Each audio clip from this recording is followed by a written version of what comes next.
I'm not gonna be the stereotype you want to pocket hold me into. Look, I prefer things a certain way, but here's the thing, man. I was born in the early '80s. I am a zennial.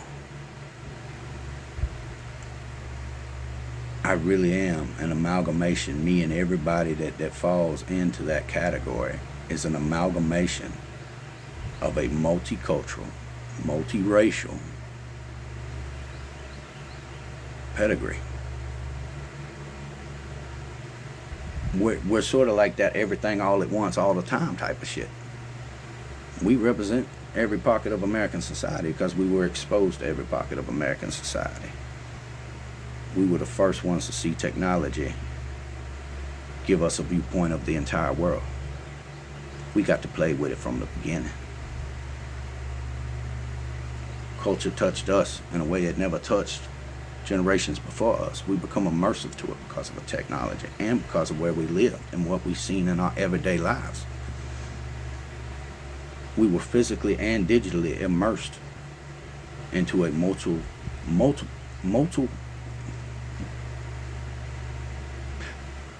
diabetic and coffee. This is why you got to drink water with it, because it'll mess you up. We were a multicultural, multiracial society, truly, or we are, truly, and that's.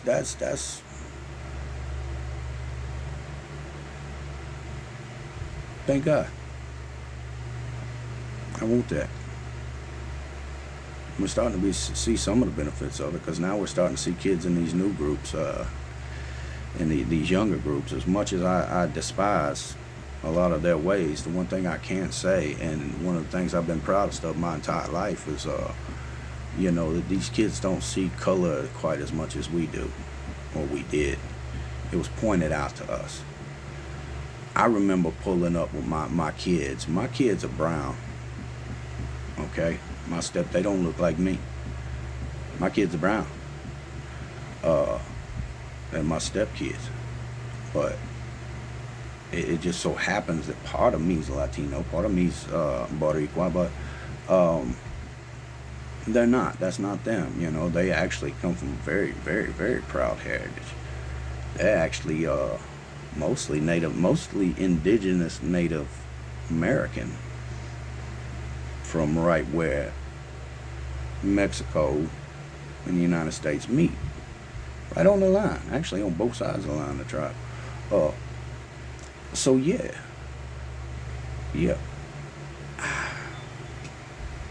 My kids pulled up, or I pulled up with my kids, and they in the car. They get in the car. This is the pickup line of school. I'm sorry, I left all the context out of that. So at the pickup line of school, my kids get in a little bit farther behind. You know how they do. They'll staircase them down, put them in. Well, we saw that at the back here. We still got to get around to get out. All right, so check it.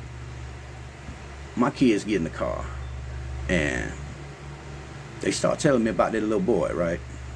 They start telling me about this little boy. And they're describing him, and I'm trying to figure out that one. I'm sort of pointing and trying to pick up on the physical features they describe it, but they're more describing the personality than the features. And then they say, oh, about this tall, about this big, yeah. Okay, yeah. I said, son, I really don't know. Who you talking about? Oh, that boy. And they got him, and I ain't shitting you. I was proud as hell that my kids did probably one of the most unracist identifications of somebody I ever seen. But I was also very upset with myself because I did one of the most racist identifications that I could have done. Because my first thought when I seen this kid, it was a little black boy amongst a sea of white kids. I just turned and looked at it. I didn't even think about it. I just reacted. I didn't even think. I said, are you talking about that little black boy? Yeah. Oh, okay, I got you. Yeah, so that's your dude? Yeah, okay. He look cool, But then I got to think about it later, and I'm like, my kids went out of their way not to use color as a descriptor to try to tell me about somebody, identify somebody to me. I don't remember anybody ever doing that in my life, in that situation. And that makes me proud as hell. You know, at the same time, it makes it confusing as hell, you know, because I'm like, the first thing popped in my head, why the fuck didn't you just say the little black boy, man? There's one of that motherfucker, man. He's in a sea of white people, but just a little motherfucker. But that's just, I'm like that though. But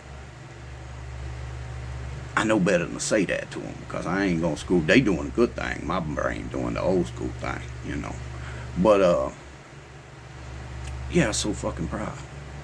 Then again, like I said, my reaction was the reaction that we all had our whole fucking lives.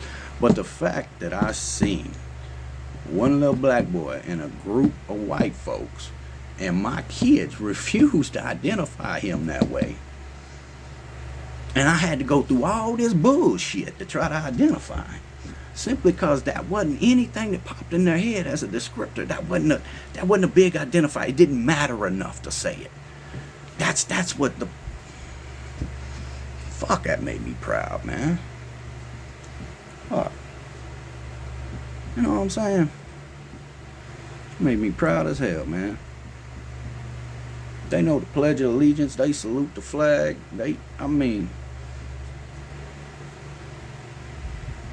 My boy's a good boy. I was blessed, man. I was blessed. And my daughter the same way. And her little brother. I'm blessed. Big hearts. Lots of love in them. Lots of loyalty, lots of respect, lots of generosity in them. Couldn't be prouder of my kids. I could not be proud of my kids. They're going to be better than me. They're going to accomplish more than me. And that's my goal in life.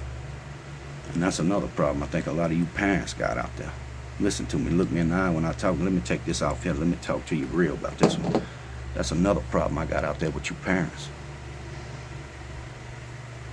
Quit trying to be the ultimate goal for your kids. I explain. Just because you're a lawyer doesn't mean your kid needs to be one. As a parent, you should always want your kid to do better or be happier or more successful than you. Success comes in a lot of ways. It comes monetarily, it comes internally, and it comes externally. Monetarily, you can buy what you want when you want. Gives you a lot of short-term happiness. Externally, you can wonder. Some people are wonders. We never got out of that nomadic way of life. Some of us, it's in our genetics, and that's what makes them happy. I ain't got nothing else to say about it. They just who they are. Some people like that. I got a little bit of that in me. And then you got the internal happiness. Those are the people that money ain't really never been a driver for them. They just want to be happy, doing what they do, liking what they like. And they won't be left alone about it. They don't care if you don't like it. But most of the time they try to appease folks. So yeah, I'm just going to leave that one at that one, you know. But the internal, like I said, you know, it's not the money, it's the happiness. I went from one to the other. Now my ultimate goals, they lie around the success and the happiness of my kids and my lady, my parents, my siblings, my family, my good friends. It lies around that now. Even though there's a big portion of my friends and family won't talk to me no more because I went crazy as hell and I didn't get the psychiatric help that I needed for a long time. or the substance help that I needed for a long time. I didn't burn a bridge. I put myself on an island and I scorched everything within 100 miles of that damn shoreline.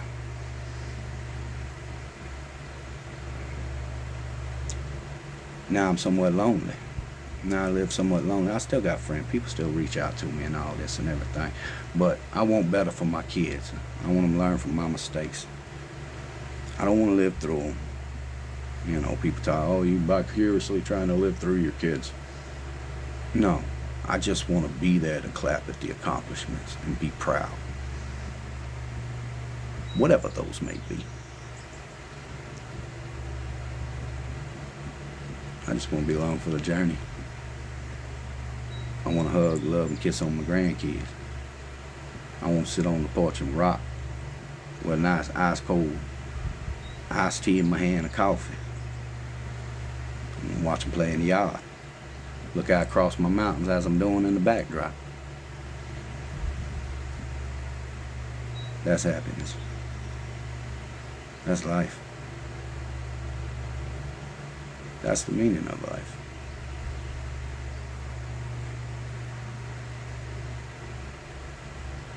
Anyway, I've talked long enough today.